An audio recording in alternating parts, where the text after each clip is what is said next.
RK நகர் இடைத்தேர்தலில் போட்டியிடும் ஜெயலலிதாவின் அண்ணன் மகள் தீபாவிற்கு தேர்தல் ஆணையம் படகு சின்னத்தை ஒதுக்கியுள்ளது. முன்னாள் முதலமைச்சர் ஜெயலலிதா மறைவுக்கு பின்னர் காலியான ஆர்கே நகர் தொகுதியில் வரும் ஏப்ரல் 12ஆம் தேதி தேர்தல் நடைபெறுகிறது. அதிமுக சார்பில் 2 அணிகள் போட்டியிடுகின்றன. ஒன்று பன்னீர்செல்வத்தின் தலைமையிலான அதிமுக புரட்சி தலைவி அணி. சசிகலா அணி சார்பில் அதிமுக அம்மா என்ற பெயரில் தொப்பி சின்னத்தில் போட்டியிடுகிறார் டிடிவி தினகரன் அவர்கள். இந்த தேர்தலில் முக்கிய வேட்பாளராக டிடிவி தினகரன், மதுசூதனன், மருது கணேஷ், மதிவாணன், லோகநாதன், கங்கை அமரன், கலைக்கோட்டுதயம், தீபா ஆகியோர் களத்தில் உள்ளனர்.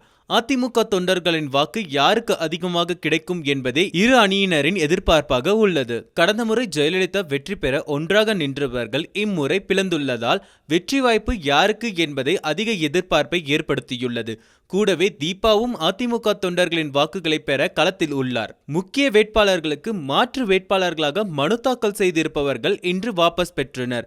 இவர்கள் வாபஸ் பெற்ற பின்னர் 8 சுயேட்சை வேட்பாளர்கள் தங்களின் வேட்பு மனுக்களை வாபஸ் பெற்றனர். இடைத்தேர்தலில் 62 பேர் களத்தில் உள்ளனர். தேர்தல் ஆணையம் இன்று சுயேட்சை வேட்பாளர்களுக்கு சின்னத்தை ஒதுக்கி வருகிறது. ஜெயலலிதாவின் அண்ணன் மகள் தீபாவிற்கு படகு சின்னத்தை ஒதுக்கியுள்ளது.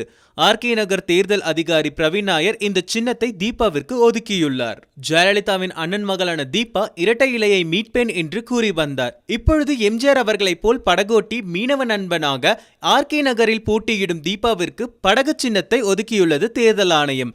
இவரும் எம்ஜிஆர் பெயரை சொல்லி வாக்கு கேட்பார் என்பதில் சந்தேகமில்லை என்று கூறுகின்றனர் அதிமுக வட்டாரத்தினர். இது பற்றிய உங்களுடைய கருத்துக்களை பதிவு செய்யுங்கள். மேலும் செய்திகளுக்கு சப்ஸ்கிரைப் பண்ணுங்க ஒன் இண்டியா தமிழ்.